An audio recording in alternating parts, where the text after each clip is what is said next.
नमस्कार, मैं पीयूष बड़े अवस्थी। आप देख रहे हैं इंडिया न्यूज।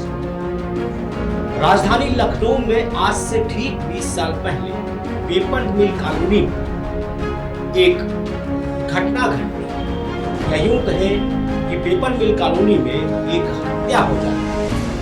आनंद फानन में पुलिस के आला अधिकारी पेपर मिल कॉलोनी भी पहुंच जाते हैं। वहां पहुंचकर देखते हैं कि मधुमिता शुक्ला नाम की एक कवित्री की हत्या कर दी है। लेकिन मामले ने जब फूल पकड़ना शुरू किया, उसी वक्त अधिकारियों ने मधुमिता की बॉडी का पोस्टमार्टम कराने के लिए भेज दिया। लेकिन जब आला अफसरों को पोस्टमार्टम की रिपोर्ट दी जाती है, उस रिपोर्ट में जब कुछ दिखता है, लेकिन उस वक्त तक मधुमिता की बॉडी उनके गृहजन पर लखीमपुर के लिए रवाना कर दिया। लेकिन जैसे ही आला अफसर उस रिपोर्ट को नजर डालते हैं और देखते हैं, उस रिपोर्ट में उन्हें कुछ ऐसा मिलता है जिसके बाद अफसरों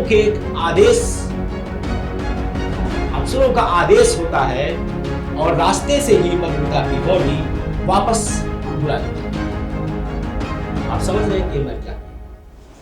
दरअसल बाहुबली नेता माफिया अमरमणि और उनकी पत्नी मधुमणि ने ऐसा प्लान रचा कि अपने रास्ते से मधुमिता को मौत के ठिकाने लगा दिया। कवित्री मधुमिता ने कभी सोचा भी नहीं होगा कि जिस खेल में वो शामिल हैं, उस खेल का अंजाम उनकी मौत से, मगर कहते हैं ना कि सच सामने आ ही जाता है। मधुमिता के साथ जो संबंध था अमरमणि का, वो आज देश को पता है। मधुमिता हत्याकांड में सीबीआई, पहले सीबीसीआईडी, फिर सीबीआई जांच हुई। जांच में, हत्याकांड की जांच में अमरमणि त्रिपाठी, जो बहुत बाहुबली नेता थे, कांग्रेस से शुरुआत उन्होंने की। कांग्रेस, सपा, बसपा, बसपा सारी पार्टियों में रहे। इतने दबंग नेता थे कि किसी की भी सरकार को गिरा सकते थे, किसी की सरकार को बना सकते थे। यहाँ तक नहीं, जेल में रहते हुए भी अमरमणि त्रिपाठी ने अपने कारनामे लोगों के सामने पेश करने नहीं छोड़े। यहाँ तक नहीं, उन्होंने अपने बेटे को भी विधायक बनाया, वो भी जेल में रहते हुए। अब आप समझ सकते हैं पूर्वांचल का वो नाम जो वाकई में सियासत से सत्ता, सियासत से बाहुबल, हर जगह अपनी जड़ को मजबूत करता रहा। आप समझ सकते हैं मायावती की सरकार को गिराने में अमरमणि का जो रोल था, वो सारी पार्टी, सारे लोगों के सामने जग जाए।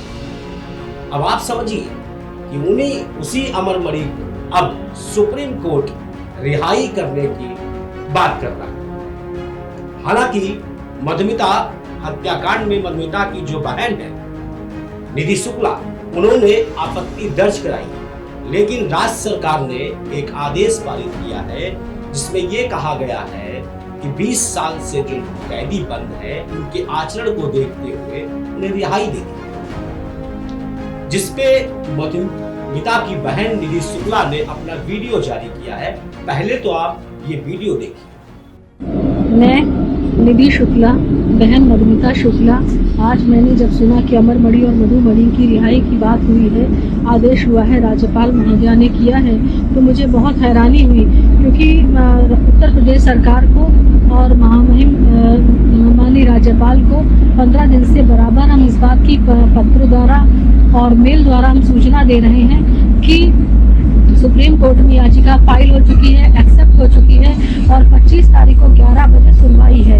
फिर ये आदेश किस तरह से हुआ है, मुझे पूरी उम्मीद है कि राज्यपाल महोदया जी को भ्रमित करके ये आदेश करवाया गया है। मेरी प्रार्थना है कि जब तक सुप्रीम कोर्ट का कोई आदेश नहीं आ जाता, तब तक इस रिहाई पर रोक लगाई जाए, जिससे मेरे जो 20 वर्षों का संघर्ष है उसकी कुछ लाज आप लोग रख लीजिए। सिर्फ उतनी देर का समय आप लोगों से मांग रहे हैं कि सुप्रीम कोर्ट जब तक कोई आदेश ना दे दे, क्योंकि मैंने सुप्रीम कोर्ट में कंटेम्प्ट ऑफ कोर्ट की याचिका फाइल करी है। देखा आपने इस वीडियो में निधि शुक्ला क्या कह रही है?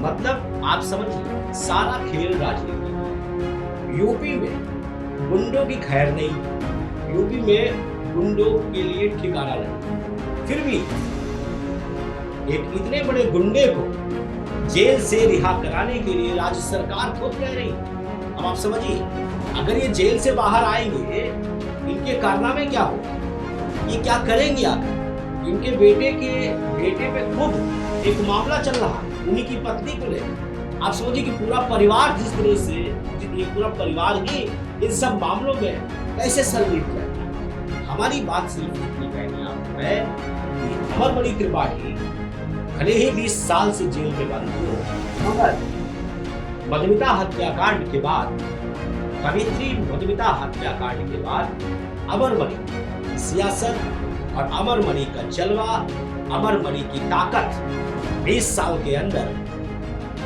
खत्म हो गई। लेकिन बाहर आने के बाद अमरमणि पुनः दोबारा अपनी ताकत को जिंदा कर सकते हैं, खुद को एक बाहुबली नेता के रूप में पूर्वांचल में स्थापित कर सकते हैं, क्योंकि इनके गुरु हरशंकर तिवारी, आप समझ सकते हैं उनके कितने करीब थे, कितने करीब थे उनके।